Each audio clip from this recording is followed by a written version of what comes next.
गोपाल जय जय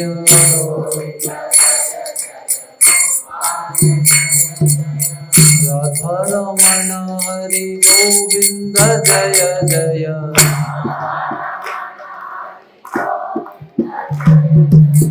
गोविंद जय जय गोपाल जय जय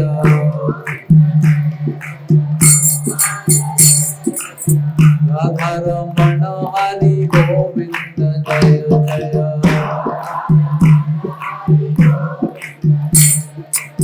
गोविंद जय जय गोपाल जय जय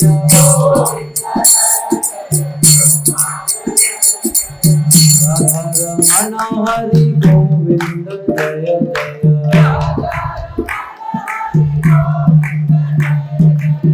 राधा रमण हरि गोविंद जय जय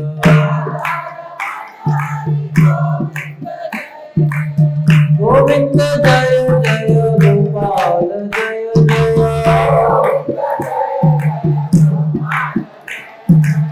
राधा रमण हरि गोविंद जय जय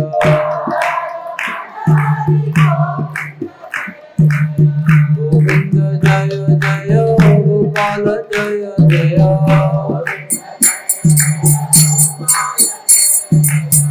राधा रमण हरि गोविंद जय जय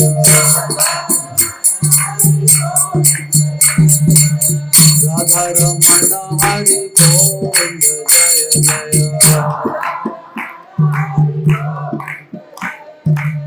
गोविंद जय जय गोपाल जय जय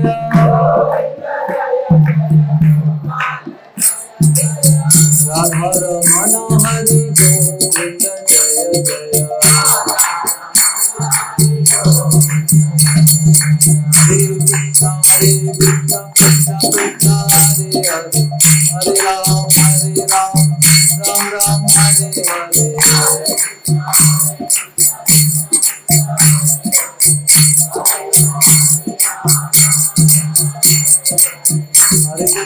हरे कृष्ण कृष्ण कृष्ण हरे हरे हरे राम राम राम हरे हरे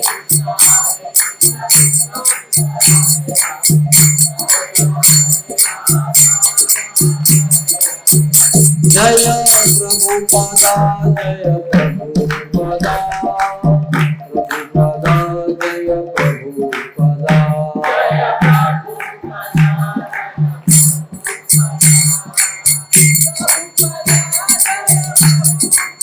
निताय गौर हरि बोल हरि बोल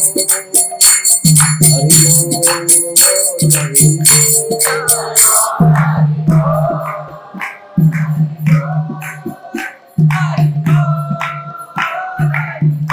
जय राधा माधव कुंज बिहारी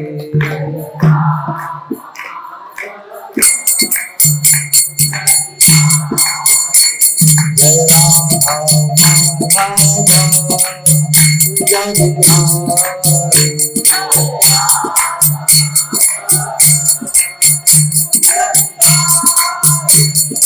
गोपी जन वल्लभ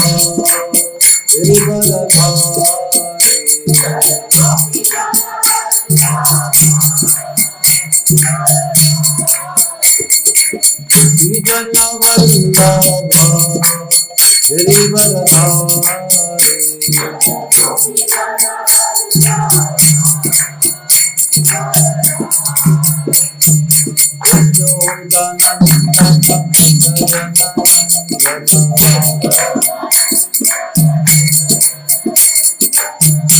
यशोदानंदन भज जन नंदन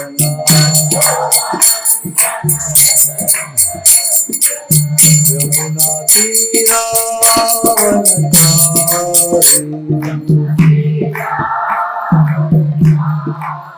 यमुना तीरावनचारी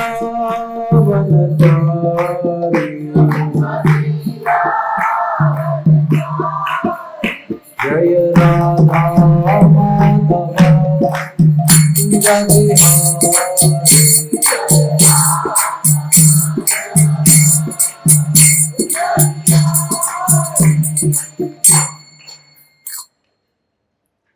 श्री श्री राधा मदन गोपाल जी की, श्री श्री गौर निताई की, जगन्नाथ बलदेव सुभद्रा माई की, सीताराम लक्ष्मण हनुमान की, श्री कपिल धारा क्षेत्र की। ओम नमो भगवते वासुदेवाय।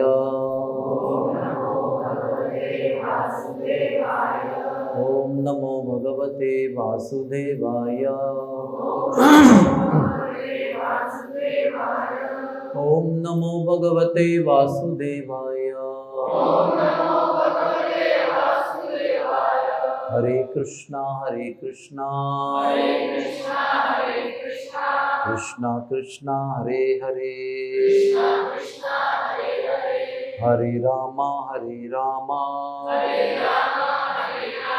राम राम हरे हरे।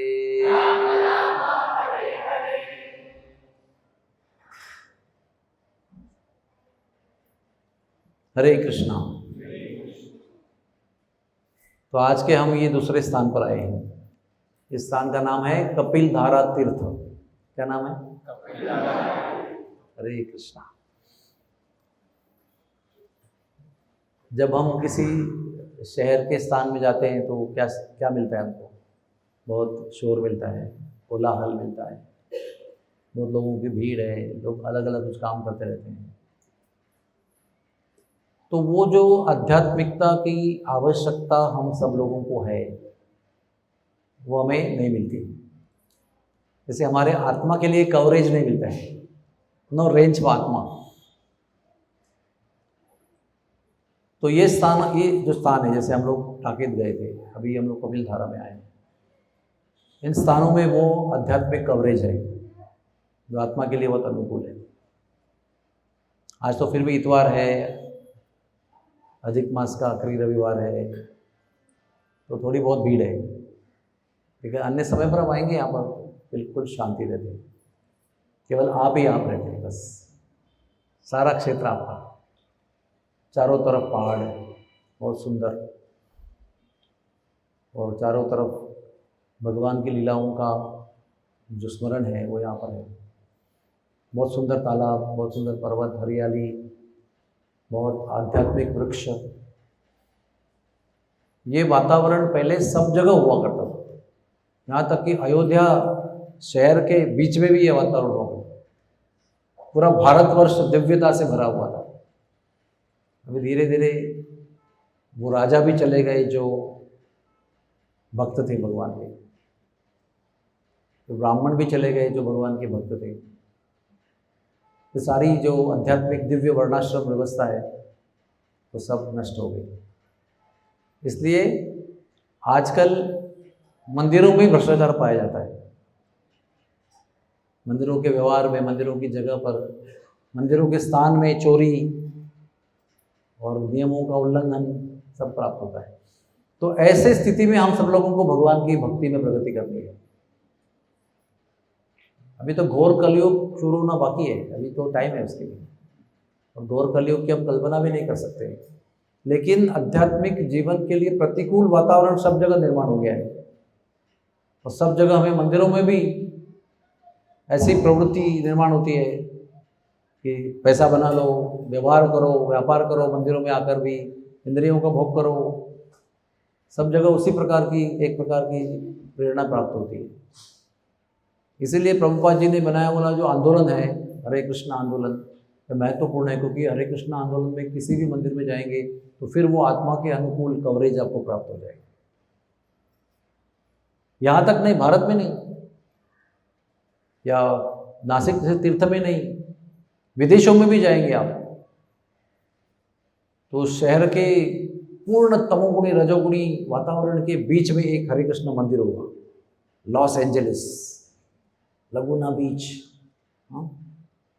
पूरे माया का जाल केंद्र स्थान, राजधानी जहाँ पर है, न्यूयॉर्क, वहाँ पर ब्रुकलिन में राधा गोविंद मंदिर, टोबैको में, न्यू जर्सी में, डलास में काला चांद जी, ऐसे ऐसे फेमस ठाकुर जी बैठे हुए हैं। सैन फ्रांसिस्को में Jagannath Baldev Subhadra, new Jagannathpuri, Los Angeles में Radha Dwarka Rukmini Dwarkadhish, new Dwarka Dham, West Virginia में न्यू वृंदावन, पहाड़ों के बीच में पूर्ण आध्यात्मिकता, पैलेस ऑफ गोल्ड, इस प्रकार के दिव्य तीर्थ स्थान निर्माण किए गए। और इसके लिए ना आध्यात्मिक पोटेंसी चाहिए, आध्यात्मिक कृष्ण शक्ति विना नाही तार प्रवर्तन। जब तक कृष्ण के द्वारा ये प्रेरणा किसी व्यक्ति को आवेश शक्ति प्राप्त नहीं होती है, तब तक ऐसे वातावरण में आमूलाग्र बदल आध्यात्मिक दृष्टि से नहीं प्राप्त हो सकता है। इसलिए हम लोग भाग्यवान लोग हैं।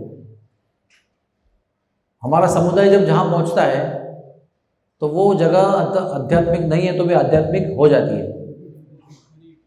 सब लोग देखते हैं कि भक्तों के चेहरे पे कैसा प्रकाश है, कैसे रौनक है, कैसे आनंद है, कैसे दिव्यता है। स्त्री पुरुष बालक सबको देखकर लोग आकर्षित हो जाते हैं। फिर वो कीर्तन करते हैं, फिर सब लोगों को मन में उत्साह आता है, सब लोग गौर से देखने लगते हैं क्या कर रहे हैं लोग। तो ये एक प्रकार से जहाँ पर दिव्यता नहीं है वो कहीं भी जाकर दिव्यता कर निर्माण करने का आंदोलन है। चाहे भक्त लोग थके भी होंगे फिर भी उनके चेहरे पर जो तेज है वो छुपता नहीं है। ये सब हमारे प्रभुपाद जी की भेंट है हमारे लिए। ऐसी जीवन पद्धति जो आत्मा के अनुकूल हो, वो जीवन पद्धति नहीं जिसमें हमारी धन की समृद्धि हो। सत्वगुणी जीवन में धन की समृद्धि, विद्या की समृद्धि, व्यवसाय में यश, वो प्रकार का आंदोलन नहीं हमारा। बहुत सारे आंदोलन सब प्रॉमिस करते हैं आप ये करो तो आपका धन बढ़ेगा, आपका परिवार सुखी हो जाएगा, क्लेश मुक्त हो जाएगा। हमारा आंदोलन कृष्ण प्रीति, कृष्ण संतुष्टि, कृष्ण भावना से कम कोई चीज़ स्वीकार ही नहीं करता है। No compromise. और फिर हम लोग भी ऐसे दिव्य स्थलों में आकर उसकी दिव्यता को लेना चाहते हैं और हमारी तरफ से दिव्य वातावरण को प्रस्तुत करना चाहते हैं। जैसे गंगा जी जब भी यहाँ पर पृथ्वी पर आने का आदेश हुआ तो गंगा जी ने मना कर दिया, क्योंकि पृथ्वी पर कौन जाएगा, जन्म मृत्यु बीमारी बुढ़ापा ऐसे समय जगह पर कौन जाएगा, हम नहीं जा सकते वहाँ पर। तो उनको ये वादा किया गया कि आपके जल में संत भी स्नान करेंगे और आपको बचाएंगे। आपका जो नुकसान हो सकता है ऐसा आपको लगता है वो उससे बचाएंगे आपको। तो वैसे भी हमको भी होना चाहिए। हमारे जीवन में जब आध्यात्मिक नियम पालन करने से जो भी आध्यात्मिकता दिव्यता निर्माण होती है, उससे न केवल आपको लेकिन पूरे विश्व को लाभ होता है। एक भक्त जब साधना करता है तो उसकी साधना का परिणाम पूरे विश्व को प्राप्त होता है। इसलिए हम सब लोगों को बड़े ध्यान से जप करना चाहिए, क्योंकि हम केवल स्वयं का उद्धार नहीं कर रहे हैं, हमारे जप से पूरे विश्व का कल्याण हो रहा है।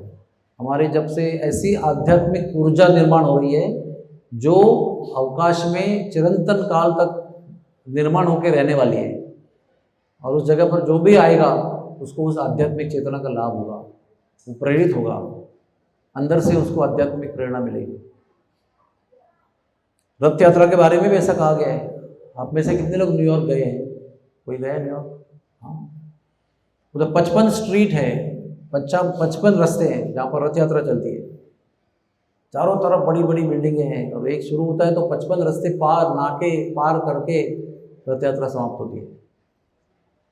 तो शास्त्र में ऐसा लिखा है कि जिस जगह पर पूरी भौतिकतावादी वातावरण है वर्ष भर, और अगर उसमें से रथ यात्रा गुजरती है तो भगवान का नाम लेते हुए लोग चलते हैं, तो उसकी आध्यात्मिकता का परिणाम लोगों को हर समय हर क्षण उस रास्ते से गुजरने से मिलता है। 10 जून को रथ यात्रा होती है, लेकिन पूरे 364 दिन लोग किसी काम के लिए भी वहाँ से गुजरेंगे, तो वो जो ऊर्जा निर्माण की है उसका लाभ उन सब लोगों को होगा। इसलिए प्रभुपाद जी सब जगह रथ यात्रा करते थे।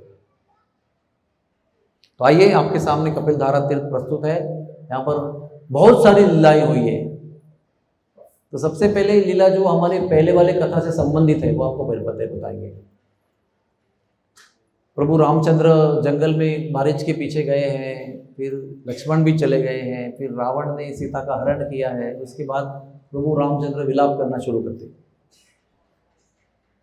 और ये कहाँ हुआ था? नासिक में, जहाँ पर हम कल जाएंगे। पंचवटी में, गंगा जी गोदावरी के किनारे, वहाँ से हरण हुआ था। तो वहाँ से इस दिशा में वो रोते रोते आए थे। और मैंने कहा था आपको ना कि सब वन्य देवताओं को पुकार रहे हैं, ग्राम्य देवताओं को पुकार रहे हैं, हिरणों को पूछ रहे हैं, सभी पक्षियों को पूछ रहे हैं, वेलियों को पूछ रहे हैं, पेड़ को पूछ रहे हैं, गले लगा रहे हैं, फूट फूट कर रो रहे हैं, कहीं आपने मेरी मृगनयनी सीता को देखा है? ऐसा तो हम भी नहीं रोते हैं अगर कुछ जीवन में होता है। ऐसा पब्लिक प्रदर्शन हम भी नहीं करते हैं। पब्लिक तो था नहीं वहाँ पर, लेकिन फिर भी खुलेआम प्रभु एक सामान्य मनुष्य की तरह रुदन कर रहे थे। कोई बच्चा जैसे कोई खिलौना खोता है तो कैसे रोता है, ऐसे रो रहे हैं। एक आम आदमी देखेगा तो लगेगा अरे तो भगवान है क्या, इतना रोते हैं, इतना रोते हैं पत्नी के लिए, इतनी आसक्ति, ऐसा लगने की संभावना है। ऐसा दृश्य था वो। अगर ज्ञान नहीं है उनके बारे में तो निश्चित लगेगा आपको जो सामान्य व्यक्ति है हम भी इनसे अच्छे, ऐसा लगेगा। तो इसी प्रसंग में जब प्रभु फूट फूट कर छाती पीट कर रो रहे हैं तो आकाश से नंदी बैल विमान बैठकर शंकर पार्वती जा रहे हैं। और शंकर जी जैसे ही ठाकुर जी का दर्शन करते हैं प्रभु रामचंद्र का, तो स्वयं स्फूर्त कहते हैं मेरे सच्चिदानंद परम पूजनीय वंदनीय भगवान को मैं प्रणाम करता हूँ। तो पार्वती को आश्चर्य होता है इसमें सच्चिदानंद क्या है?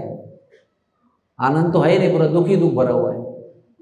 और चिद यानी ज्ञान, किधर ज्ञान है? इतना मोहग्रस्त है ये। पत्नी को खोने के पश्चात अज्ञान के वश, मोहवश इतना फूट फूट कर रो रहे हैं। शाश्वत तो कुछ दिखता नहीं इसके अंदर, पूरा भौतिकतावादी दिखता है। तो सच्चिदानंद भगवान कैसे हो गए ये? और आपके पूजनीय, मेरे पति आपके पूजनीय कैसे हो सकते हैं? तो शंकर महाराज कहते हैं नहीं, ऐसा नहीं है, वो मेरे पूजनीय भगवान है। तो कहते हैं नहीं, मुझे विश्वास नहीं होता। बार बार समझाते हैं, नहीं मैं उनकी परीक्षा करना चाहती हूँ, जाओ परीक्षा करो। तो नीचे उतरती है और प्रभु रामचंद्र किसकी खोज में है? सीता की खोज में है। उनको रो रो कर क्या चाहिए? सीता चाहिए, है ना, सीता की खोज में है। तो वो सीता जिस रूप में हरण की गई है, जैसे रूप में, जैसे अवस्था में, उसी प्रकार से सीता वहाँ पर प्रकट हो जाती है, पार्वती देवी रूप धारण करके। और जैसे ही वो पार्वती देवी सीता के रूप में प्रकट होती है, उसको देखकर तुरंत राम रोना बंद कर देते हैं, एकदम नॉर्मल हो जाते हैं, गंभीर, और साक्षात दंडवत करते हैं, अम्बे माता की जय हो, दंडवत प्रणाम करते हैं। कहते माता, शंकर भगवान को छोड़कर अकेले वन में आप क्या कर रही हैं? वो सीता के रूप में है। तो इतना संकोच होता है, इतनी लज्जा होती है पार्वती देवी को कि मैंने प्रभु को समझा नहीं। मुझे लगा प्रभु एक सामान्य जीव है, ये कैसे भगवान हो सकते हैं? पतिदेव कह रहे थे कि वो लीला कर रहे हैं, वो लीला के अंतर्गत सब हो रहा है, लेकिन मुझे विश्वास नहीं हुआ। और मैंने उनकी कसौटी की, तो उन्होंने भी भगवान को प्रणाम किया और फिर शंकर जी के पास गई और फिर वो दोनों चले गए।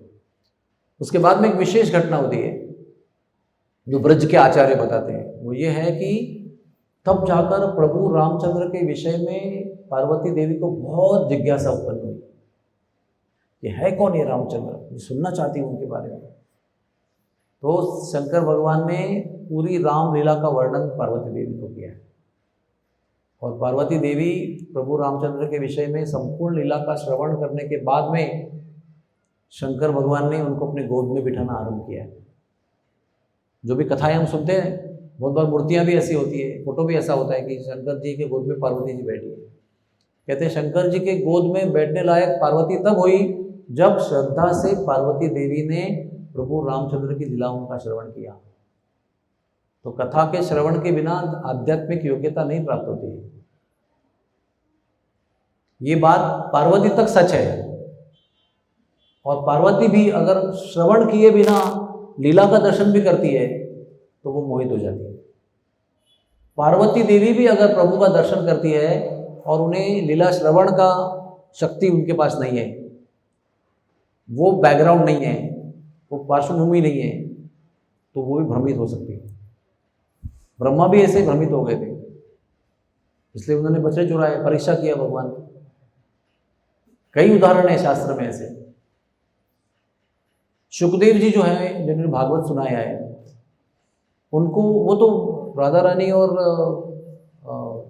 कृष्ण के सखा थे। वो राधा रानी के सबसे प्रियतम तोता थे वो, शुक, लीला शुक नाम था उनका, जिन्होंने राधा रानी की उंगली पर बैठकर सारी लीलाओं का दर्शन किया था, इतने निकट से, ऐसे नहीं कि दूर से प्रेक्षक रूप में देख रहे।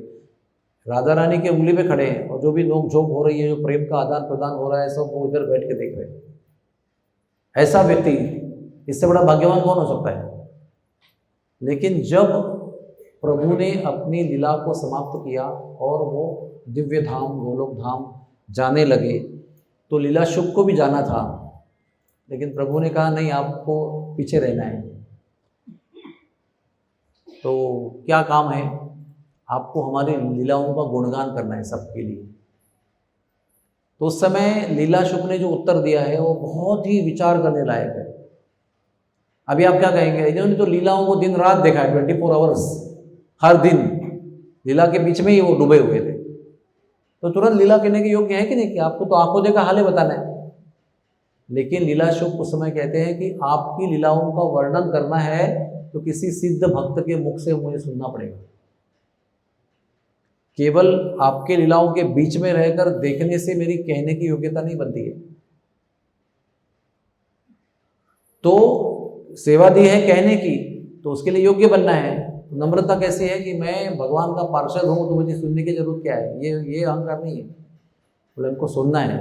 तो सीधे कैलाश गए, जहाँ पर शंकर भगवान पार्वती को भागवत सुना रहे हैं। पार्वती को बीच में नींद आ गई, तो हाँ हाँ करने का काम दिया था उनको, क्योंकि शंकर भगवान जो है वो डूब कर कथा, आंख बंद करके मग्न होकर कहते हैं। तो बीच में आप हो, इसलिए हाँ हाँ करते रहो, ताकि मेरा कहने का काम चलता रहे। और भागवत अपने में से कितने लोगों ने पढ़ा है? पूरा नहीं। मैं आपको विनती करता हूँ, मनुष्य जीवन में जन्म लिया है तो श्रीमद् भागवत आपके लिए है, अन्य किसी योनि के लिए नहीं है। श्रीमद् भागवत आपके लिए बनाया गया है। मनुष्य जीवन का सर्वोच्च शास्त्र, शुद्ध भक्ति, अमलम पुराणम। तो उसमें तीसरे स्कंद में निर्माण का वर्णन दिया है, 5वें स्कंद में नरक लोकों का वर्णन दिया है। तो वो जनरली जिनको स्टोरी सुनने की आदत होती है उनको ज़रा बोरिंग लगता है। तो 3rd स्कंद शुरू हो गया तो पार्वती जी सो गई। अभी बहुत टेक्निकल बातें अगर बातें करेंगे, शुरू करेंगे, सब लोग देखेंगे नींद आ जाएंगे, तो अच्छा भोजन भी किया, नींद सो जाएंगे। तो अभी डाली पर लीला शुक जी बैठे हुए हैं, तोता, और उनको मालूम है कि उन्होंने कहा है कि हाँ हाँ कहना है आपको, लेकिन वो तो सो गए। तुरंत इसलिए उन्होंने हाँ हाँ करना शुरू कर दिया पार्वती की आवाज़ में, ताकि उनको लगे कि पार्वती हाँ हाँ कर रही है। और इस तरह से 10वां स्कंद, 12वां स्कंद भी पूरा हो गया। और उसके बाद पार्वती जग गई, तो प्रभु ने भी आंखें खोली। तो पार्वती ने कहा भागवत समाप्त हो गया? बोला हाँ समाप्त हो गया, मैं तो सो गई थी, कभी समाप्त हो गया। तो आप सो गए थे? तो हाँ हाँ कौन कर रहा था? तो मैं तो नहीं कर रही थी, मैं तो सो गई थी। तो यहाँ वहाँ दिखा तो वो दिखा होता। तो उनको बहुत क्रोध आया कि भागवत मनुष्यों के लिए है, तो एक निचली योनि का पक्षी कैसे सुन सकता है उसको? तो त्रिशूल लोग उसके पीछे भागे, वो भी भागे, कोई हिमालय में भाग रहे हैं, शंकर जी त्रिशूल लोग के भाग रहे हैं। तो वो और एक हिमालय के और एक कोने में बद्री विशाल के पास व्यास देव जी अपनी पत्नी को भागवत सुना रहे हैं, और वो नहीं सो रही, वो तो आ करके बहुत ही मग्न होकर सुन रही है। तो ये सीधे उसके पत्नी के मुख में प्रवेश करते हैं, और पीछे शंकर जी आते हैं भाग के। तो व्यासदेव जी कहते हैं महाराज क्या हो गया? तो ये पक्षी जो है ये अयोग्य व्यक्ति है, उसके योग्य नहीं है, इससे भागवत सुनिए। तो व्यासदेव जी कहते हैं भागवत का नियम ऐसा है कि जो भागवत सुनता है वो जन्म मृत्यु के परे चला जाता है। सुन लो सब लोग जिन्होंने नहीं पढ़ा है, जो भागवत पढ़ लेता है वो जन्म मृत्यु के चक्र से मुक्त हो जाता है, वो जीवन मुक्त है, मरने के पहले भी जीवन मुक्त है। तो आपके विचार से निचली योनि का है वो, लेकिन भागवत तो पूरा सुन चुका है, इसका मतलब वो अमर हो चुका है। अभी आप त्रिशूल उठा के फायदा क्या है? तुरंत त्रिशूल नीचे करते हैं सूर्य जी, और बात सही है, निकल जाती। इसके बाद वो गर्भ में प्रवेश करते हैं, व्यासदेव की पत्नी के, पूरा भागवत सुन लेते हैं, बाहर नहीं आते हैं, तो उनको दोबारा व्यासदेव भागवत सुनाते हैं बाहर लाने के लिए 18 साल के बाद। फिर वो कितनी बार हो गया अभी? 2 बार कि 3 बार? हाँ 3 बार हो गया ना, ये आपकी जगह रहने का प्रमाण है। 3 बार सुना उन्होंने, पार्वती सो गए लेकिन वो आप जगह 3 बार सुन के निकल गए, सीधे बाहर आए और सीधे 18 साल का शरीर प्राप्त हो गया, सिद्ध अवतार कहते हैं उनको, निकल गए। तो रास्ता में कोई बच्चे श्लोक बोल रहे हैं, बरहा पीड़म नटवर बपू, हाँ कर्णयो। वो श्री कृष्ण बलराम दोनों भैया श्रृंगार वन का श्रृंगार करके मुरली बजाते हुए वृंदावन के वनों में विहार कर रहे हैं। सुनकर रुक गए। पूछा ये आपने कहाँ सीखा? बालकों ने कहा गुरु जी के आश्रम में सीखा। पर मुझे भी सीखना है, मुझे भी मिल सकता है अवसर, तो चलो लकड़ी वकड़ी इकट्ठा किया, सब बच्चे लोग ब्रह्मचारी बटुक ब्रह्मचारी सब निकले, और ये इनके पीछे ये भी निकले। सुखदेव जी कहाँ पहुँचे? व्यासदेव के आश्रम में, क्योंकि सारे व्यासदेव के शिष्य थे। और फिर व्यासदेव जी के आश्रम में बैठकर अच्छी तरह से अध्ययन किया। 3 बार सुना था, अभी पढ़ाई की उसकी, विश्लेषणात्मक एनालिटिकल स्टडी किया उसका। ऐसे चौथे बार 3 बार और 1 बार 4 बार भागवत श्रवण करने के पश्चात सुखदेव जी ने कृष्ण कथा कही है परीक्षित महाराज को। आप सोचिए, और वो भी उनका एक ही परफॉर्मेंस था लाइफ का। ऐसा नहीं कि उसके बाद जो धुआंधार भागवत कथा शुरू किया, 1500 भागवत कथा हो गई उनकी, ऐसा नहीं। एक ही कथा किया उन्होंने, ऐसी कथा की जो आज भी हम 5000 साल के बाद भी उसका पठन कर रहे हैं। चिरंतन ऐसी कथा की कि उसके ऊपर कोई कथा नहीं है, उसके ऊपर कोई शास्त्र नहीं है, उसके ऊपर कोई श्रवण कोई नहीं है। तो ये सब बात कहाँ निकली थी? पार्वती जी श्रवण करने के बाद शिव जी के गोद में बैठने योग्य हो गई। वो पति पत्नी का संबंध के रूप में नहीं कह रहे उसको, तो शंकर जी हैं, परम वैरागी है वो पत्नी अन्नपूर्णा देवी जैसे परम पत्नी को गोद में बिठाकर वैराग्य की शिक्षा देते थे अपने सन्यासी शिष्यों को, ऋषि मुनियों को। सोचो, वो हमारे जैसे नहीं है, शंकर भगवान। तो ये लीला यहाँ पर हुई थी। इसी जगह पर पार्वती देवी ने मोहित होकर भगवान की परीक्षा लेने का प्रयास किया। और यहाँ पर पार्वती देवी को बोध हुआ था प्रभु के दिव्यता के विषय में, और फिर अपने पति के द्वारा रामलीला का श्रवण करके उनका सारा मोह नष्ट हो गया और वो सत्य में स्थित हो गई थी। कितना सुंदर बात है। दूसरी बात यहाँ पर जो नाम भी पड़ा हुआ है एक क्षेत्र का, वो है कपिल धारा। तो हम आपको सबसे पहले कथा क्यों सुनाते हैं? जो मैंने बताई ना अभी, वही बात लागू है यहाँ पर। अगर आपको छोड़ देते जाओ तो आपको कुछ नहीं समझेगा। फिर हम कहेंगे पूरी कथा, फिर आप बोले अरे वो तो मैंने देखा ही नहीं। इसलिए पहले सुनाते हैं, आप अच्छी तरह समझ जाते हो कि क्या देखना है और कैसे देखना है, तो फिर आपको जाके पूरा समझ में आएगा कि हम क्या देख रहे हैं। नहीं तो बिना ज्ञान के, बिना श्रवण किए सब कुछ साधारण दिखता है, एवरीथिंग इज ऑर्डिनरी, है ना। ब्रह्मा जी को भी जब तक कृपा नहीं हुई उन पर, तब तक उनको हर गाय कामधेनु के रूप में नजर नहीं आई, हर वृक्ष कल्पवृक्ष में नजर नहीं आया, हर धूलि का कण चिंतामणि के रूप में नजर नहीं आया। उसकी अनुभूति नहीं है। वो वृंदावन में ही थे, वो सब समय चुराने का समय, देखने के समय वृंदावन में थे, ब्रज में थे। तो ब्रज में उनसे क्या लाभ है? जब तक ब्रज के विषय में जानकारी नहीं है, श्रवण नहीं किया है, तब तक उसको केवल देखने से क्या लाभ है? सबसे पावरफुल जो इंद्रिय है वो कान है। अगर कोई दिव्य बात को समझना है तो आपको कानों से देखना है, आंखों से देख के समझ में आएगा ऐसा नहीं है। जब कानों से श्रवण करेंगे तो आपको श्रवण समझ में आएगा सब कुछ।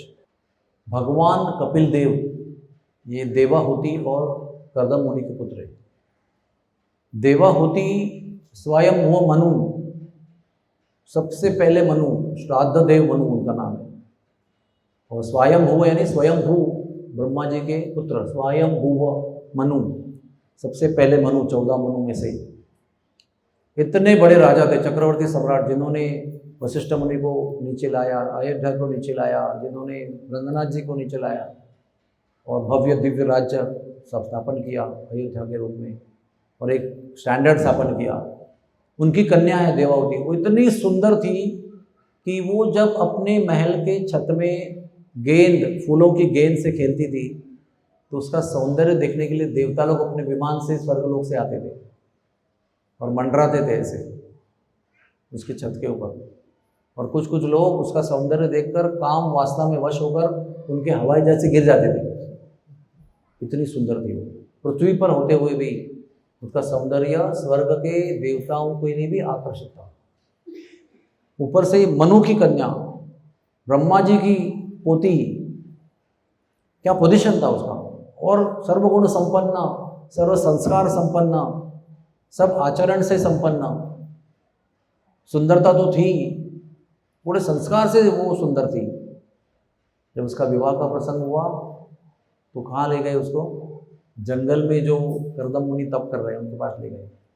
ना उनके पास उतना कंपैरेटिव धन है, ना उतना उनका पोजीशन है, ना उनके पास प्रॉपर्टी है, ना उनके पास अधिकार है, ना उनके पास कोई प्रभाव है, ऐसा कुछ नहीं है। वो जंगल में तो फकीर के रूप में, जिसको कुछ ही पता नहीं है, दिन रात व्यस्त रहते थे भगवान की भावना में, झोपड़ी में रहते थे। लेकिन साधुओं का संग जब होता है तो फिर वो नहीं होता है कि अरे हमारे इतना ही धन का हमारा जमाई होना चाहिए, हमारे इतना ही विद्या का होना चाहिए, हमारे इतना ही अधिकार का होना चाहिए, बराबरी का होना चाहिए, ताकि मेरी कन्या को विवाह के बाद में ऐसा डिफरेंस ना लगे कि भाई पिता के घर में ऐसी थी, अभी इस घर में ऐसी हो। ज़्यादा होना चाहिए, अगर हो तो कम नहीं होना चाहिए, ऐसा आमतौर पर विवाह के लिए विचार होता है। लेकिन संतों का संग होने के पश्चात मन में यही धारणा होती है कि विवाह मेरे बेटी का वहाँ होना चाहिए जहाँ उसका आध्यात्मिक उद्धार हो, स्पिरिचुअल, उसका आध्यात्मिक कल्याण हो। उसके लिए धन का कोई विचार नहीं होता है। नहीं तो इतना बड़ा पृथ्वी का चक्रवर्ती सम्राट अपनी कन्या को लेकर जंगल में क्यों आता? वो भी पूरी श्रद्धा के साथ, ऐसा नहीं कि अरे वशिष्ठ मुनि बोल रहे, अभी क्या करूँ, गुरु जी को क्या समझाऊँ, अभी उनको क्या मालूम, तो गुरु जी है, तो ब्राह्मण है, लेकिन क्या करूँ, मेरे गुरु जी है, मुझे भी समझ में नहीं आ रहा है, चलो जाते हैं भाई, क्या करें। ऐसा परेशान होकर नहीं गए थे वो, पूरी निष्ठा के साथ गए थे, पूरे विश्वास के साथ गए थे कि मेरी बेटी का कल्याण इधर ही है। और भक्ति में मग्न हुए करदम मुनि को थोड़ा सा डिस्टर्ब करते एक दृष्टि से, और कहते कि मैं मेरी कन्या को आपको विवाह के लिए आया हूँ। तो भी त्रिकालदर्शी होते हैं, उन्हें भी दिव्यता नजर आती है कि ये संबंध में आगे दिव्यता दिख रही है मुझे, तो विवाह के लिए राजी हो जाते हैं, उनका विवाह होता है। और देखिए विवाह होते ही ना त्वरित ध्यान में बैठ जाते हैं। हम लोग क्या सोचेंगे, इतनी बड़ी सुंदर राजकन्या इतनी बड़ी महल से उतर के आई है तो हनीमून होना चाहिए, कहीं जाना चाहिए घूमने के लिए, कहीं वनों में, कहीं सुंदर उपवन में। कितने सारे वन बना के रखे, इंद्र का भी वन है जहाँ पर वो हाथी ने संचार किया था, है ना। बहुत सारे त्रिकूट पर्वत पे स्थान है, अलग अलग जगह पर भोग के स्थान देवताओं ने पृथ्वी पर बना के रखे हैं, वहाँ पर भी जा सकते थे। चलो ध्यान में लग गए, ये भी पतिव्रता धर्म का आचरण करते हुए पूरी उनकी सेवा में लग गई। कई वर्ष तक तो वो ध्यान में लगे रहे। उनको फिर वो यज्ञ के लिए फूल, जो भी पूजा के सामान लगते रहते, उसके सुंदर रेशमी बाल जो है वो जटारूपी हो गए, चेहरे का पूरा तेज उतर गया, वो क्रश हो गई, पूरा सौंदर्य नष्ट हो गया। फिर भी लगी रही लगी रही लगी रही। कई वर्षों के बाद में वो पूरा अपना जो भी उसका उनका जो प्रण था वो समाप्त हुआ। तो उन्होंने आंखें खोली और माता जी को देखा, बोले आप कौन हो? तो कह रहे मैं आपकी पत्नी हूँ, धर्म पत्नी हूँ। तो उनको याद आती है, क्या इच्छा आपकी बताओ, आपने मेरी इतनी सेवा की है, इतने वर्षों से आप तपस्वी के रूप में, कोई सुख नहीं, कोई भोजन का सुख नहीं, पैर भी कभी जमीन पर नहीं गिरे, वो भी वो नंगे पैर वन में कांटों और कंटकों के बीच में आप चल रही हो, ऐसे वस्त्र नहीं, अलंकार नहीं, भोजन नहीं, पंचपकवान नहीं, दास दासियां नहीं, महल नहीं, कुछ नहीं, फिर भी खुशी से आपने हमारी सेवा की है। क्या चाहते हैं आप? कहते हमको संतान चाहिए। तो ना करदम मुनि देखो, हमको लगता है कि अरे फकीर है वो, सब क्या है, कुछ है ही नहीं उनके पास। ब्रह्मा जी के सृष्टि से और ब्रह्मा जी के द्वारा निर्मित जो तत्व है ना, 24 तत्व, उनमें से कुछ भी ना लेते हुए उन्होंने स्वयं की सृष्टि निर्माण की। जैसे अगर मुझे बिल्डिंग बनाना है तो इधर से लेना पड़ेगा माल, कैसे लेना पड़ेगा, और यहीं से बनाऊंगा सब, थोड़ी मेरे घर में सीमेंट बनता है। लेकिन ब्रह्मा जी के द्वारा निर्मित सृष्टि से कुछ भी ना लेते हुए उन्होंने हवा में एक बहुत बड़ा शहर बनाया, हवा महल। जिस हवा महल में नदियां भी थी, उपवन थे, बगीचे थे, महल थे, पेड़ पौधे थे, तालाब थे, बहुत सुंदर फव्वारे थे, हर चीज, हजारों दासियां थी और हजारों कमरे वाला महल, उसके बीच में पूरा शहर बना दिया, आकाश में उड़ता हुआ, मन की गति से उड़ता हुआ। कोई ईंधन नहीं, कुछ नहीं, कोई कॉम्पैक्ट एटमॉस्फेयर नहीं कि इसमें हम लोग को प्रेशर मेंटेन करके आकाश में जाना है, नहीं, पूरा खुले हवा में। और ऐसे ऐसे कुंड बनाए मंत्र जल से कि कृश और दुर्बल हो गई देवाहुति को वहां पर ना उस महल में उत्पन्न करने के बाद हजारों दासियां थी जो अच्छे अच्छे वस्त्र और अलंकार पहन के सुंदर रूप से उपस्थित थी, जो स्वागत करती है। ये कृश और दुर्बल हो गई देवाहुति का, और उनको आदेश देते इसको उस कुंड में नहला दो, तो उस कुंड में उसको नहलाते हैं, एकदम सौंदर्यवती बन जाती है। तो सुगंधित तेल से उसका मालिश करते हैं, फिर उनको बालों को संवारते हैं, उसको अति सुंदरी बना देते हैं, पहले से भी सुंदर। तो ये मत समझना कि संत लोग फकीर होते हैं, वो स्वेच्छा से फकीर होते हैं। वो चाहते तो कुछ भी कर सकते हैं। शंकर जी भी स्वेच्छा से भस्म लगाकर कैलाश के नीचे बैठते हैं, पर्वत के नीचे।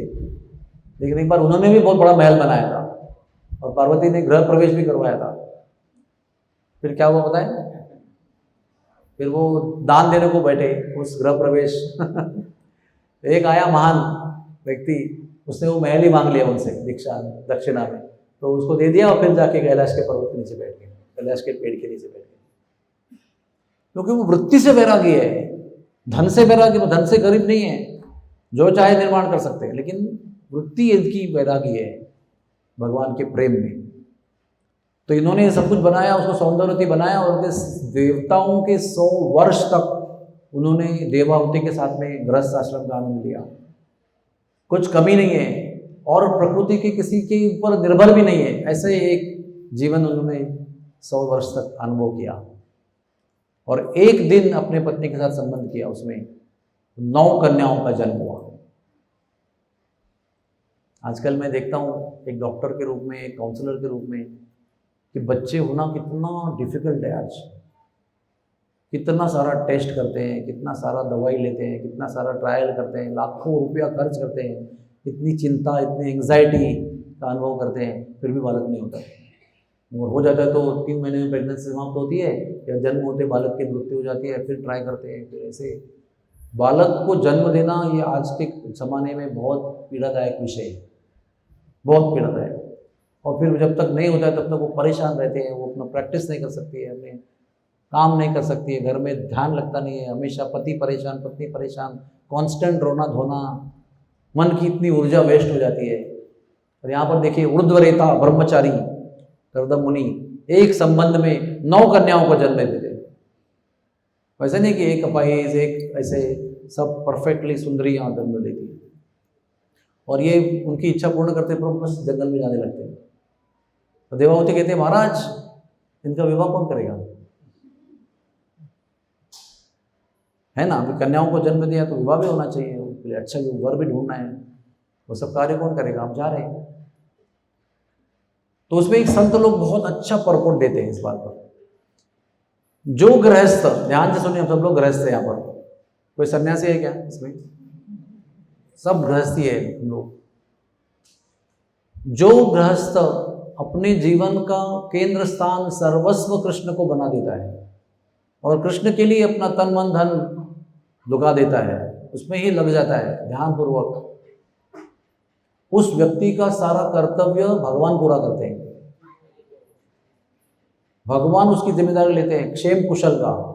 अनन्यश्चिन्तयन्तो माम यो जनः पर्युपासते तेषां नित्याभियुक्तानां योगक्षेमं वहामि अहम। मैं स्वयं उस व्यक्ति का योग क्षेम, क्या जरूरत है, क्या जरूरत नहीं है, क्या बचा के रखना है, क्या देना है, वो सब मैं संभालता हूँ। तो इनकी जरूरत क्या है?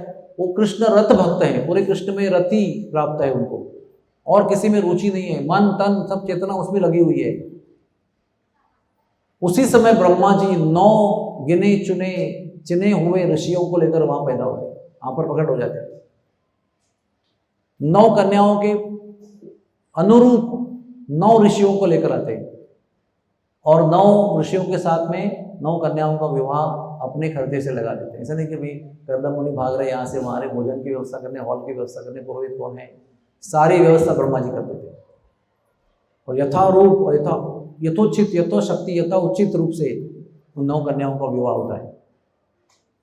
फिर वो कहती है कि पुत्र चाहिए, अपने पुत्र दे दिए। तो फिर देखो आप कितने श्रेष्ठ पति पत्नी है ये, साधारण जीव नहीं है जो ऐसे ही पुत्र के लिए लालायित रहे, रो रहे, पुत्र चाहिए, ऐसे नहीं है उनका। हमको लगता है साधारण व्यवहार है, लेकिन देखो अगर साधारण होता तो उनकी गोद से भगवान क्यों जन्म लेते? कोई ऐसा पापी जन्म लेता? अगर साधारण जीव होते, उनके जैसा ही भावना वाला व्यक्ति जन्म लेता जो भी दुनियादारी में बहुत आकर्षित है। दूसरी बार का संबंध होता है, साक्षात भगवान के अंश कपिल देव जन्म लेते हैं और उनको जन्म देते ही वो सिद्धावतार है। सिद्धावतार की व्याख्या क्या है सबको पता होना चाहिए अभी इसके बाद सुनने के बाद। जन्म लेते ही जिसका बाल्यपन नहीं होता वो सीधे 8 साल, 10 साल, 12 साल, 16 साल, 18 साल का बन जाता है, उसको सिद्धावतार कहते हैं। ऐसे कौन से सिद्धावतार आपको पता है? हाँ, शुभदेव जी 18 साल के बाद बाहर निकले, लेकिन उनका शरीर भी 18 साल का था, 16 साल का, पूर्ण विकसित युवा, बहुत सुंदर, तुरंत चले गए। और व्यासदेव जन्म होते ही 16 साल के हुए और सीधे तप के लिए बद्रिकाश्रम चले गए। और वामन देव जन्म होते ही 8 साल के, जन्म के दिन ही उनकी उपनयन दीक्षा हो गई, ब्राह्मण दीक्षा, जनेऊ संस्कार। उसी दिन पहुंचे बलि के यज्ञ में, एक दिन में सब कुछ, एवरीथिंग। तो ऐसे कपिल देव जी जन्म होते ही 16 साल के हो गए, तो तुरंत पिताजी वन में चले गए। अपना कर्तव्य जो है पुत्र के हाथ में देखा। और ये वो स्थान है जहां पर हम आए हैं, इतना पवित्र स्थान है, इसकी महिमा बताता हूं आपको मैं। इतना पवित्र स्थान है कि जब पुत्र युवा अवस्था में जैसे हुआ, कुछ क्षणों में, कुछ दिनों, कुछ महीनों में, जो भी है, कुछ समय में, कम समय में, तो देवाहुति जो इतनी बड़ी तपस्विनी है, इतनी संस्कार संपन्न है, क्या उसका बैकग्राउंड है? शारदादेव मुनि की कन्या है वो, विश्व सम्राट की कन्या, कर्दम मुनि की पत्नी, हर तरफ से वो श्रेष्ठ है। फिर भी अपने पुत्र के सामने वो नीचे बैठी। ऐसे नहीं कि बेटा पुत्र कुछ बताओ, तो बेटा बैठा बाजू में, वो मैया तो सुना रहा है, ऐसा नहीं। कृष्ण कैसे अर्जुन के साथ में तो गुल्ली डंडा भी खेलते थे, हर कुछ चीज़ करते थे, लेकिन एक समय आया तो अर्जुन ने क्या कहा, शिष्यस्ते हम शादिमाम काम प्रपन्नम, बस अभी दोस्ती वोस्ती खत्म, अभी आप मेरे गुरु बनो, आपका शिष्य हूँ, मैं कन्फ्यूज्ड हूँ, अभी ये दोस्ती वोस्ती छोड़ दो, मजाक छोड़ दो, हास्य प्रयास छोड़ दो, मुझे शिष्य बना के उपदेश करो, मुझे क्या करना है। तब कृष्ण ने फिर एक अलग पोजीशन दिया, दोस्ती की हैट उतार ली, गुरु की हैट पहन ली, फिर जो बोला उसके बाद अर्जुन का कल्याण हो गया पूरा। तो हमारे साथ में बहुत लोग रहते हैं, हमारी पत्नी है, हमारे बेटे हैं, हमारी बेटी है, उनके लिए हम हैं, हम उनके लिए है, रिश्तेदार है, और सब बहुत बार हमारे हरे कृष्ण आंदोलन में देखते हैं कि सब भक्त हैं, सब इन लॉज के भी भक्त हैं, इधर भी भक्त हैं, सब भक्त हैं, सब एवरीबडी इज डिवोटी। घर में 4 भाई भक्त हैं, उनकी पत्नियां भक्त हैं, उनके बच्चे भक्त हैं, सबके ससुराल वाले भक्त हैं, पूरी एक वंश हो गया पूरा। लेकिन हम उनको फिर भी एक रिश्तेदार के रूप में देखते हैं, एक भक्त वैष्णव संघ के लिए प्राप्त है ये भाव से नहीं देखते। कितना भी बड़ा संत पति होगा तो भी उसको पति के रूप में देखते हैं, कितनी संत सती पति पत्नी होगी तो भी एक मेरी पत्नी है, क्या है इसमें बड़ी बात है, लाओ चाय बना के ले आओ। हमारी चेतना नहीं बदलती है। संत का संग होगा घर पे, ये हमको बताता है आदर्श। जन्म दिया है इसका मतलब क्या है, गर्भ में उसको 9 महीने धारण किया है, सब कष्ट झेला है, और बच्चा अगर आके हमको सिखाने लगा उपदेश, हम क्या बोलेंगे, चुप बैठ, तुझे पेशाब टट्टी करते हुए मैंने देखा है, ज़्यादा उपदेश मत करना मुझे, इतना सा था तब से तुमको बड़ा किया मैंने, है ना। एक भावना होती है कि नहीं, वो सच है, उसमें कुछ झूठ नहीं है। लेकिन ऐसा सब होने पर भी देवावती माता अपने पुत्र के सामने नीचे बैठकर उपदेश के लिए याचना करती है, और फिर कपिल देव जी ने उनको यहाँ बैठकर सांख्य योग का उपदेश किया है। कितनी बड़ी बात है, कितना बड़ा आदर्श है, कितनी बड़ी प्रेरणादायी स्थिति है कि कपिल देव ने फिर एक गुरु का रूप धारण किया है, एक गुरु की भूमिका स्वीकार कर ली है और अपनी माँ को उपदेश किया है। वो उपदेश केवल माँ के कारण नहीं किया था, उसका कारण विश्व का कल्याण था। और ये सांख्य योग इसलिए है क्योंकि इसमें बहुत टेक्निकल बातें हैं, जैसे भौतिक सृष्टि क्या है, आध्यात्मिक सृष्टि क्या है, वो किधर है, ये किधर है, भौतिक सृष्टि कैसे बनी हुई है। देखो मैं आपको बताता हूँ, बहुत बड़ा सिद्धांत है वो जो बताया हुआ है, वो मैं शुरू करूँगा तो सब लोग सो जाएंगे 100%। तो मैं ये नहीं चाहता कि आप लोग सो जाएंगे, मैं चाहता हूँ आप जगे रहे, इसलिए आपको मैं थोड़ा संक्षेप में बता रहा हूँ। देखो संक्षेप में क्या क्या बताया कि मूलतः क्या क्या है भगवान का दिव्य धाम, गोलोक धाम, वैकुंठ धाम, ब्रह्म ज्योति, आध्यात्मिक द्वारका, आध्यात्मिक मथुरा, आध्यात्मिक अयोध्या, फिर वैकुंठ, फिर महेश धाम, फिर देवी धाम, फिर भौतिक जगत, फिर महाविष्णु, ऐसे पूरा कृष्ण, बलराम, चतुर्व्यूह, संकर्षण, नारायण, महाविष्णु, गर्भोदकशाही विष्णु, क्षीरोदकशाही विष्णु, परमात्मा, जीव में परमात्मा के रूप में प्रवेश, सब पूरा टेक्निकल बात समझा दिया है। और वो 24 तत्वों के बारे में चर्चा की है, वो थोड़ा आपको बताना जरूरी है क्योंकि हम सब लोग उन 24 तत्वों से बने हुए हैं। वो 24 तत्व क्या है? पंच महाभूत, पृथ्वी, जल, वायु, अग्नि, आकाश। क्या क्या बताया? पृथ्वी, जल, वायु, अग्नि, आकाश, पंच महाभूत हो गए ना। ये पंच महाभूत जो है हमारे सारे बॉडी का 5 एलिमेंट से बना हुआ है। ये हमारे जितनी बॉडी यहाँ पर बैठे हैं वो सब 5 चीज़ से बना हुआ है, उसका कॉम्बिनेशन परमुटेशन है, इसलिए हम अलग अलग लिखते हैं, लेकिन मूलभूत में 5 एलिमेंट्स हैं। तो वो 5 एलिमेंट से 2 चीज़ें बनती है, समझना आसान कर देते हैं आपके लिए। ये 5 तत्व आप सबके अंदर है, लेकिन उसकी फिर 2 प्रकार की चीज़ें बनती है, कर्मेंद्रिय और ज्ञानेंद्रिय, है ना। ये पहले ज्ञानेंद्रिय का पहले कर्मेंद्रिय बनते हैं, और कर्मेंद्रिय कौन से, जिससे हम कर्म करते हैं, वो कौन से हैं? 2 हाथ, 2 पैर, कंठ जिससे ध्वनि उत्पन्न होता है, हाँ, फिर पेट जिसमें भोजन हजम होता है, और फिर जननेंद्रिय जिससे हम बच्चे पैदा करते हैं। ये 5 कर्मेंद्रिय हैं। क्या बताया मैंने? हाथ, पैर, कंठ, स्वर, पेट और जननेंद्रिय। और उन्हीं 5 तत्वों से 5 विशिष्ट रूप वस्तुएं तैयार होती है, उसको कहते हैं 5 ज्ञानेंद्रिय। वही है सब कॉम्बिनेशन फॉर्मुलेशन। लेकिन जैसे रेफ्रिजरेटर में बिजली डाल दिया तो वो ठंडक पैदा करता है, और ओवन में डाल दिया तो वो हीट पैदा करता है। वो एलिमेंट सब सेम है, लेकिन जब उसका परिणाम अलग अलग दिखाई पड़ता है। तो ये 5 तत्वों से 5 ज्ञानेंद्रिय निर्माण होते हैं। वो कौन सी हैं? आंखें, कान, नाक, जिह्वा और स्पर्श यानी त्वचा। ये 5 विशिष्ट ज्ञान इंद्रिय हैं। तो 5 और 5 कितने हो गए? 15 हो गए। अब ये 5 जो ज्ञान इंद्रिय हैं उनके 5 प्रकार के विषय है। कौन से? आंखों से हम रूप देखते हैं, तो आंखों का विषय क्या है? रूप। कान का विषय क्या है? ध्वनि। त्वचा का विषय क्या है? स्पर्श। नाक का विषय क्या है? गंध, है ना। शब्द कान का विषय, रूप आंखों का विषय, रस जो है जिह्वा का विषय, गंध नाक का विषय, त्वचा का विषय स्पर्श। ये 5 विषय हो गए ना। कितने हो गए? 20। फिर उसके बाद प्रकृति के 3 गुण हैं, सत्व, रज और तम, जिसके अंदर हम काम करते हैं। कितने हो गए? 20। फिर बचता है एक महत तत्व कहते हैं उसको। वो महत तत्व जो है वो एक बड़ा बादल है जो स्वयं प्रकाशित आध्यात्मिक जगत है उसके प्रकाश को रोकता है और अंधकार निर्माण करता है, जिसमें सब हम लोग रहते हैं।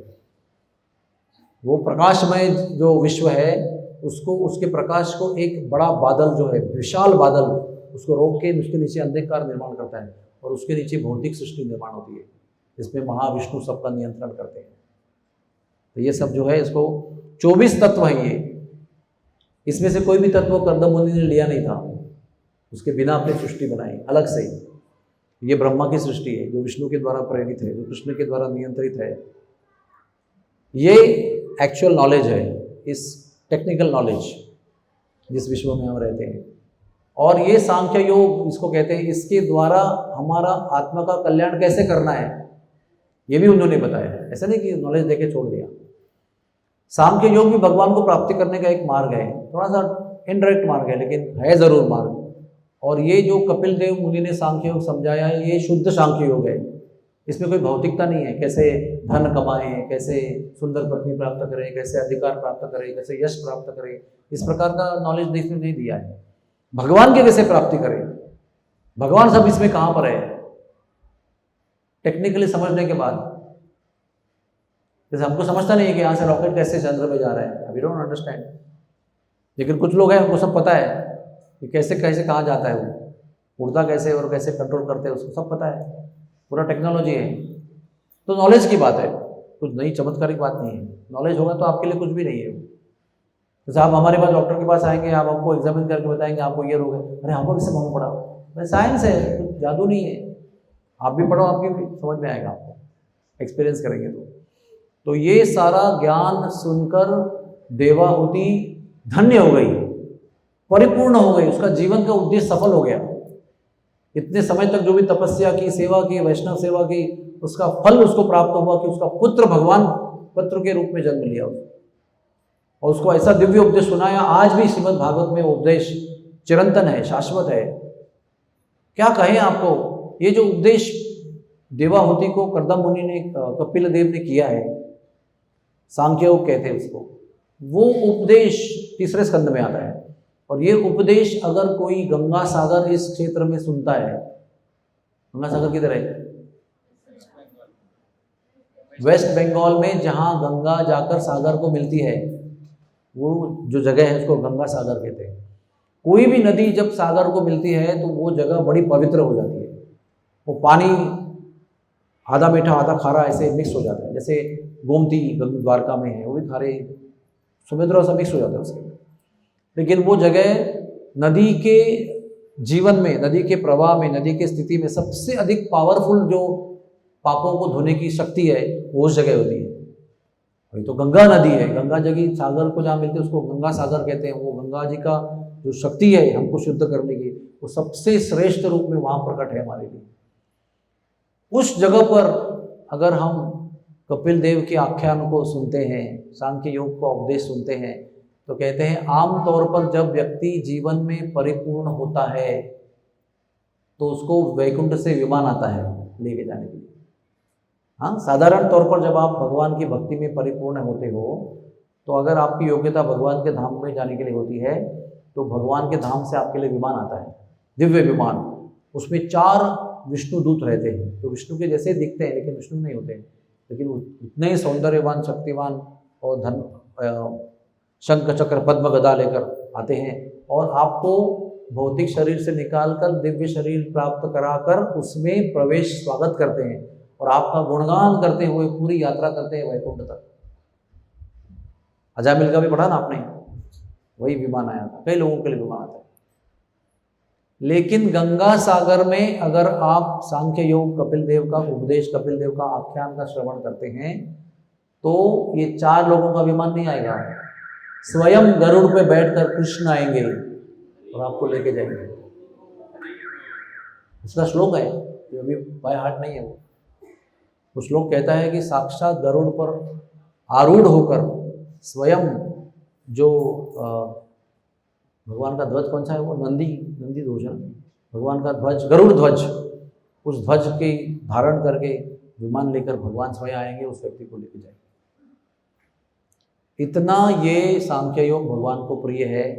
जो श्रद्धा से इसको श्रवण करता है, समझता है, वो भगवान को इतना प्रिय हो जाता है।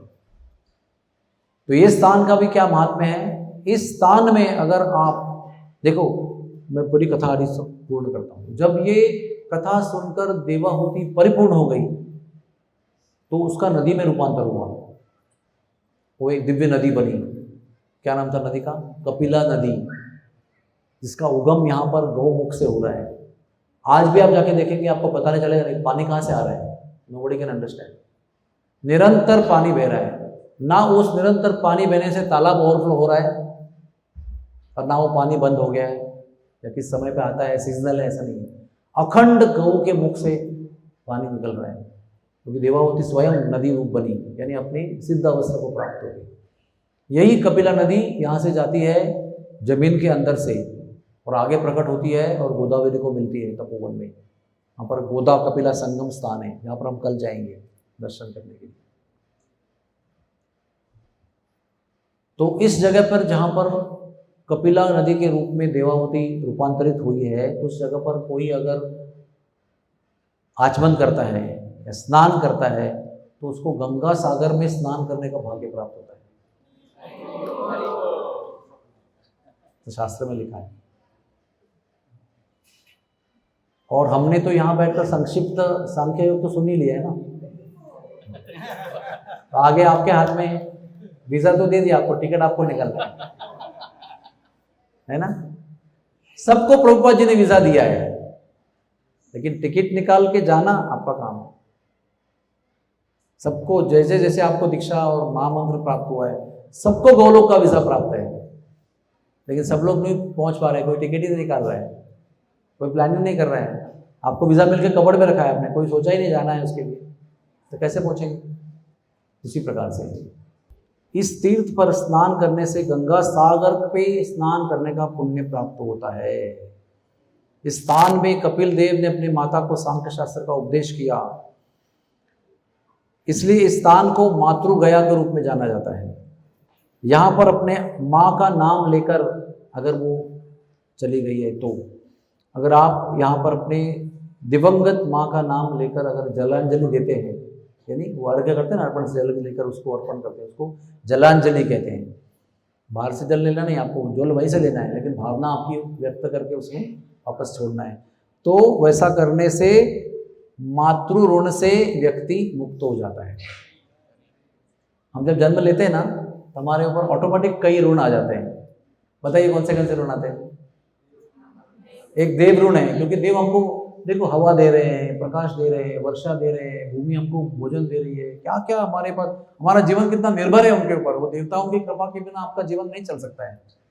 अगर वायुदेव ने सोच लिया कि आज मैं थोड़ा छुट्टी ले लेता हूँ, तो क्या होगा हाँ क्या होगा, सांस बंद होगी तो क्या होगा, अरे बोल हो जाएगा, राधे राधे हो जाएगा। इसलिए हम देवताओं के ऋणी हैं। फिर किसके ऋणी है, माता पिता के ऋणी है, क्योंकि उन्होंने हमको 6 महीने 9 महीने पेट में ढोया है, हमको इतना कष्ट अपना संगोपन किया है, संस्कार दिए, बड़ा किया है, खाना खिलाया है, बड़ा किया है, विद्या दिया है, क्या क्या कष्ट झेले, दिन रात कष्ट झेले हमारे लिए, वो भी निस्वार्थ रूप में। कोई छुट्टी नहीं उसके अंदर, कोई कैजुअल लीव नहीं, कोई वार्षिक छुट्टी नहीं, कुछ नहीं। जब तक हम बड़े नहीं हुए तब तक वो लगे रहे हमारे पीछे। और एक होता है ऋषि ऋण, ऋषि ऋण होता है, क्योंकि ऋषि लोग है दुनिया में, इसलिए हमको उपदेश, संस्कार, मार्गदर्शन प्राप्त हो रहा है, इसलिए हमारा जीवन चल रहा है। हम सबका जीवन जाने अनजाने में किसी न किसी ऋषि उपदेश के ऊपर चल रहा है। उनको पता नहीं है, कोई माँ बता रही है, पिताजी बता रहे, दादी बता रही है, लेकिन वो सब ऋषियों का ही उपदेश है। कभी हम घर में ही, कभी हमको कोई संस्कार के रूप में बताया जाता है तो हमको पसंद नहीं है, तो हम बोलते हैं कौन सा उपनिषद में बताया है, तो वो दादी का नाम लेके बोलेंगे कमल उपनिषद बताया, मतलब दादी का नाम कमल है, और दादी ने बताया हुआ जो भी कुछ है वो कमल उपनिषद में दिया है। लेकिन ऋण तो है। तो देवताओं का ऋण कैसे उतारते हैं, यज्ञ करके। माता पिता का ऋण कैसे करते हैं, श्राद्ध तर्पण करके।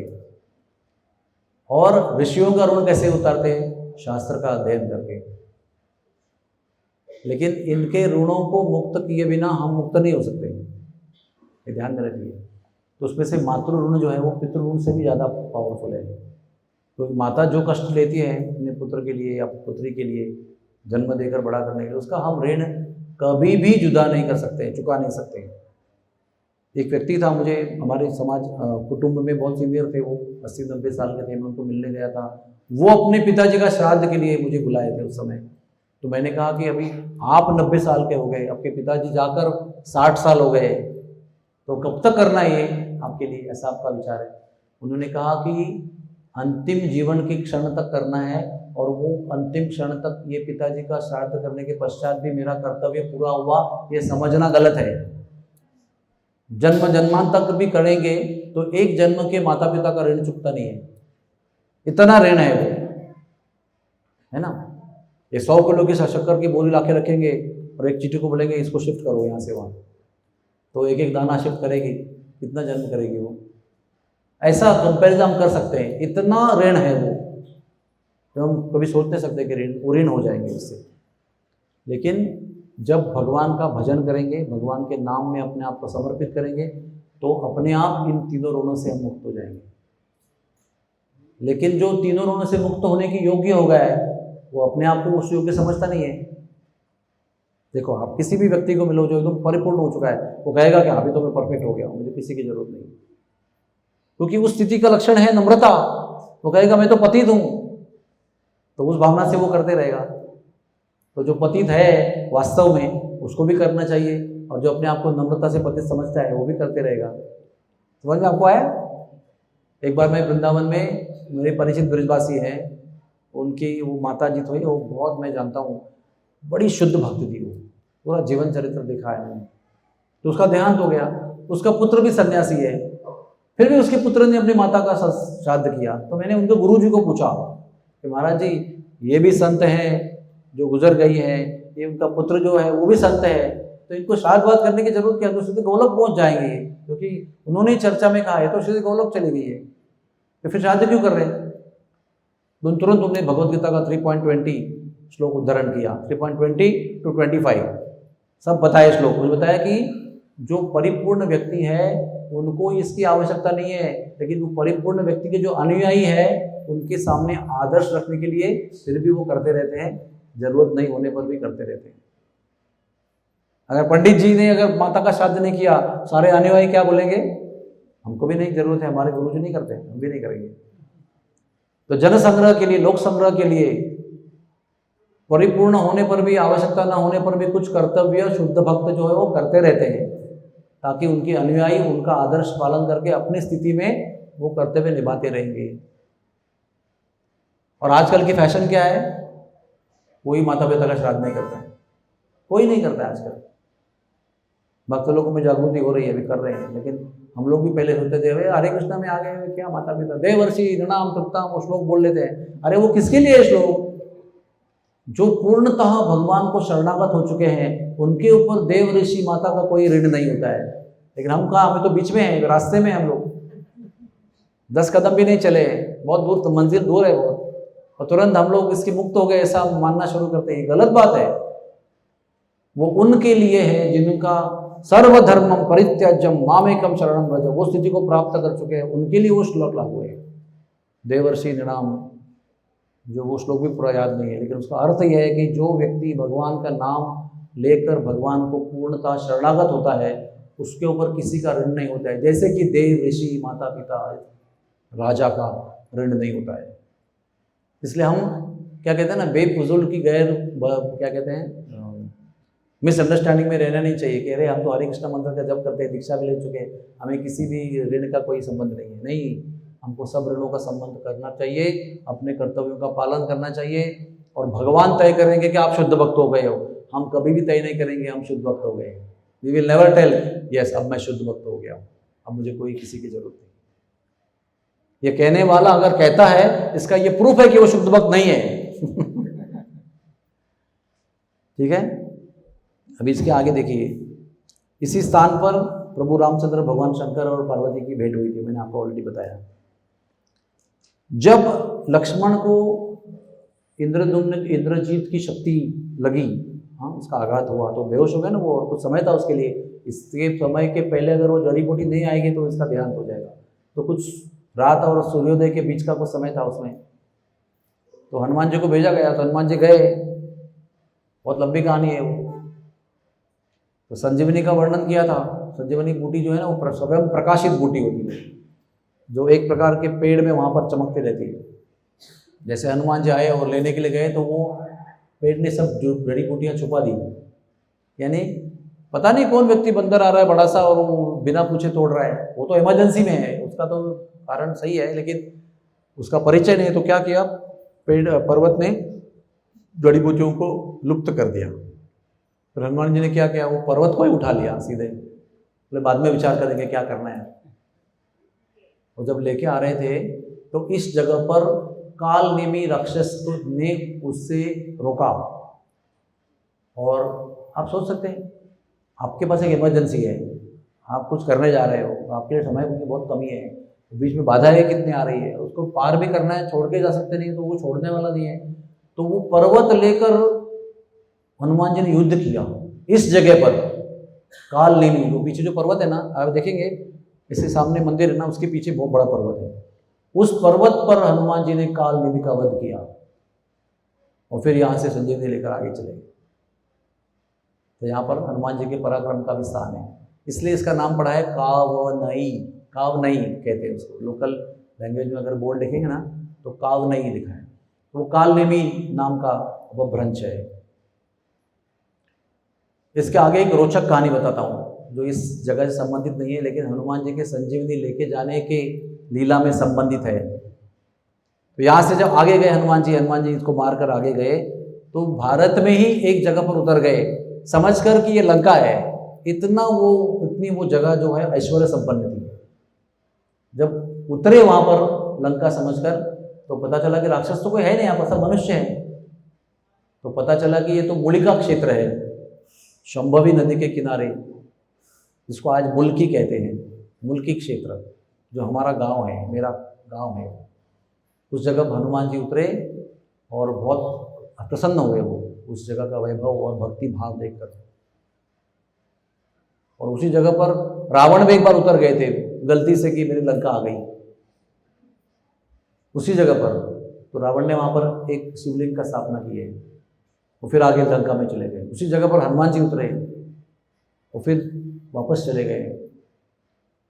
तो उसी में उग्र नरसिम्हा भगवान, जो प्रहलाद जी के द्वारा पूजित हैं, प्रहलाद को नरसिंह भगवान ने अपनी एक मूर्ति दी उग्र नरसिम्हा की, कि मैं जा रहा हूँ तो आप इसका पूजन करो, तो मेरे अस्तित्व का अनुभव करोगे, मेरे विरह का अनुभव नहीं करोगे। और नरसिंह भगवान अंतर्धान हो गए थे। तो जब नरसिंह भगवान अंतर्धान हो गए और बलि महाराज को तारने के लिए वामन देव आ गए, और वामन देव ने कहा कि मैं बलि महाराज को सुतल लोक में जाकर उसका द्वारपाल बनूंगा।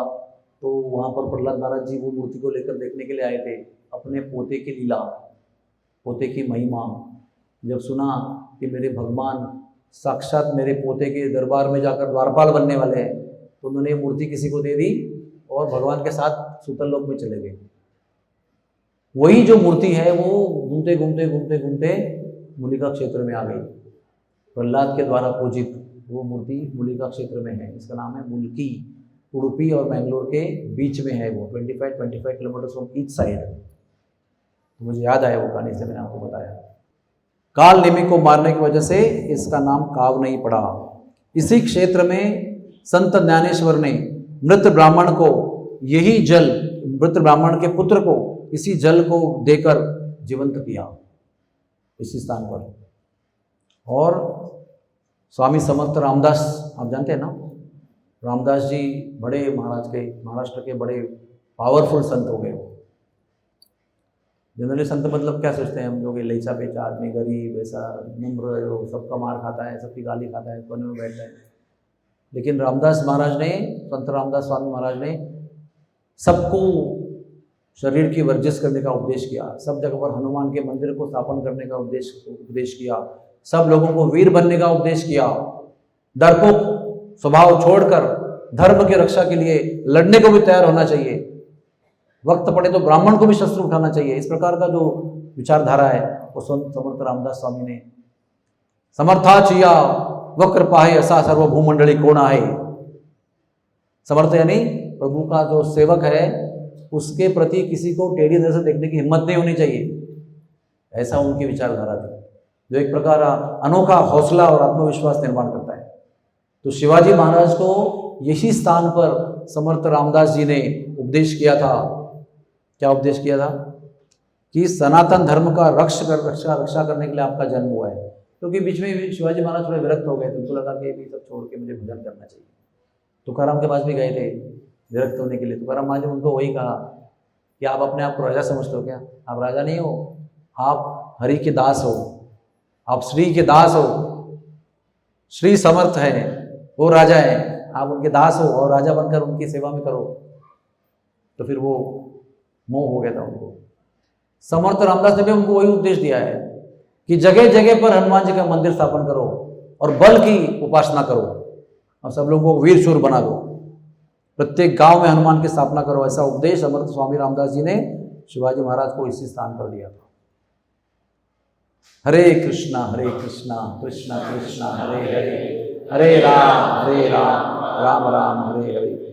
तो यहीं पर वो जो गौमुख से कपिला नदी निर्माण होती है तो एक तालाब में रूप में आपके लिए प्रकट है, फिर भूमिगत होकर यहाँ से आगे जाकर तपोवन में प्रकट हो जाती है, तो फिर आगे गोदावरी को मिलकर गोदावरी के रूप में आगे चले जाती है। ऐसा सुंदर कथा है इस स्थान की, अनेक कथाएं हैं और भजन के लिए बहुत रमणीक स्थान है, आध्यात्मिक उन्नति के लिए रमणीक स्थान है।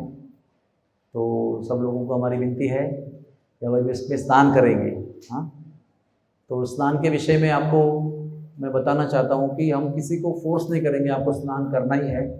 हमने स्नान की महिमा आपको बताई, स्थान की महिमा बताई, और अगर जिसको प्रेरणा है वो स्नान करने के लिए उद्युक्त हो सकते हैं। वातावरण भी अभी अनुकूल है, धूप नहीं है, सूर्यास्त नहीं हुआ है, जल बहुत शुद्ध है, सुरक्षित व्यवस्था है सब चीज़ की। तो स्नान अनेक प्रकार के बताए गए हैं। एक स्नान तो वो स्नान है कि उसमें तुरंत डुबकी लगाई जाए, 3 बार डुबकी लगाई जाए कम से कम, बाद में सबके नाम से 51 भी लगा सकते हैं, वो दूसरी बात है। लेकिन स्नान करते समय क्या कहते हैं उसको, एक हंसी मजाक का विषय नहीं बनाना चाहिए। एंजॉय कर रहे हैं सब लोग, तो उसकी जो आध्यात्मिकता है वो आपको बैठते हैं। तो उसमें आध्यात्मिक लाभ है, उसके लिए गंभीरता की आवश्यकता होती है, गंभीर चेतना की आवश्यकता होती है। जब गंभीर चेतना के साथ, आदर के साथ, सम्मान के साथ, प्रार्थना पूर्वक मन में पूजनीय वंदनीय भाव लेकर हम जब डुबकी लगाते हैं तो उसका एक अलग लाभ होता है। तो वो एक हो गया। दूसरा है जल में उतरकर कभी भी जल में अपने पैरों को स्पर्श नहीं करना चाहिए। सबसे पहले उसके जल को स्पर्श करने पहले ही उसको प्रणाम करना चाहिए। प्रणाम करने के बाद में उसमें प्रवेश करके फिर 3 बार सर पे पानी छिड़कना चाहिए। उसके बाद में आचमन करना चाहिए। केशवाय नमः पीना है, नारायण नमः पीना है, माधवाय नमः पीना है, गोविंदाय नमः छोड़ना है। ये आचमन को भी स्नान का दर्जा दिया गया है। ये आचमन करने से भी स्नान का ही फल प्राप्त होता है। 3 बार जल प्राशन करने से भी स्नान का लाभ प्राप्त होता है। केवल जल को आदर पूर्वक, प्रार्थना पूर्वक स्पर्श करेंगे तो भी स्नान करने का लाभ प्राप्त होता है। यहाँ तक कि अगर आप अपने घर पे स्नान करते समय, अपने बाथरूम में आप बकेट और मग के साथ स्नान कर रहे हैं और आप गंगा गंगा पुकारते हैं तो आपको गंगा जी आकर स्नान करने का लाभ देती है। और जमुना जमुना पुकारते हैं तो आपके लोटे में जमुना जी प्रवेश करती है। ये उनकी कृपा है हमारे ऊपर, ये उनकी इच्छा है, इसलिए होता है। जो व्यक्ति रोज स्नान करते समय गंगा, यमुना, सरस्वती, गोदावरी, नर्मदा, सिंधु, कावेरी, राधा कुंड, श्याम कुंड, बेवल कुंड, ऐसे कुंडों का, कामनई कुंड का, कपिलधारा तीर्थ का नाम लेता है, वो सारे तीर्थ आपके मग में प्रकट हो जाते हैं। इसका अर्थ क्या हुआ? उसका स्मरण भी स्नान करने के बराबर है, उसका दूर से दर्शन भी स्नान करने के बराबर है। लेकिन इसका अर्थ ये नहीं हुआ कि हम आलस्य करेंगे और देखते ही रहेंगे और कभी उतरेंगे नहीं। वो भी एक तपस्या है ना, तो आपको थोड़ा सा कष्ट करना पड़ेगा, कपड़े काले करने पड़ेंगे, उतारने पड़ेंगे, स्नान करने पड़ेंगे, फिर वापस पहनने पड़ेंगे, फिर गीले कपड़े रखने पड़ेंगे। वो सब कुछ कौन करेगा? इससे अच्छा प्रभु जी ने कहा है स्मरण कर लो। और बीमारी है, कष्ट है, पीड़ा है, कोई बात है, वो मुश्किल है तो ठीक है, लेकिन चेतना के विषय में कंजूस नहीं होना चाहिए। कॉन्शियसनेस, भाव के विषय में हमें कंजूस नहीं होना चाहिए, क्योंकि भाव ये विषय केवल मनुष्य के लिए है। जानवर के अंदर भाव की अपेक्षा नहीं हो सकती, भाव की निर्मिति नहीं हो सकती है। हम और आपके अंदर ही प्रेरणा से, श्रवण करने से भाव की निर्मिति हो सकती है। उस भाव से हम भगवान को खरीद सकते हैं। ये केवल मनुष्यों का प्रिविलेज है। तो जिनको श्रद्धा है, प्रेरणा है, उतर जाइए, लेकिन पानी में क्रीड़ा नहीं करनी है, मस्ती नहीं करनी है, डुबकी लगाना है। और एक काम हम करते हैं, जलांजलि देते हैं। जैसे आप यहाँ पर उतरकर अगर माता का नाम याद करके उसको जल देते हैं तो आप मातृ रोग से मुक्त हो जाते हैं, ऐसी महिमा है। तो वो आप जल ले सकते हैं, सूर्य की ओर खड़े होकर सूर्य को अर्घ्य दे सकते हैं, गुरु को अर्घ्य दे सकते हैं। हाँ, आपकी कोई इष्ट देवता, ग्राम्य देवता, कुल देवता है, श्री कृष्ण भगवान है, उनको आप जल दे सकते हैं। ये एक भावना कैसे है, आपका ही है, आपको ही अर्पण कर रहा हूँ।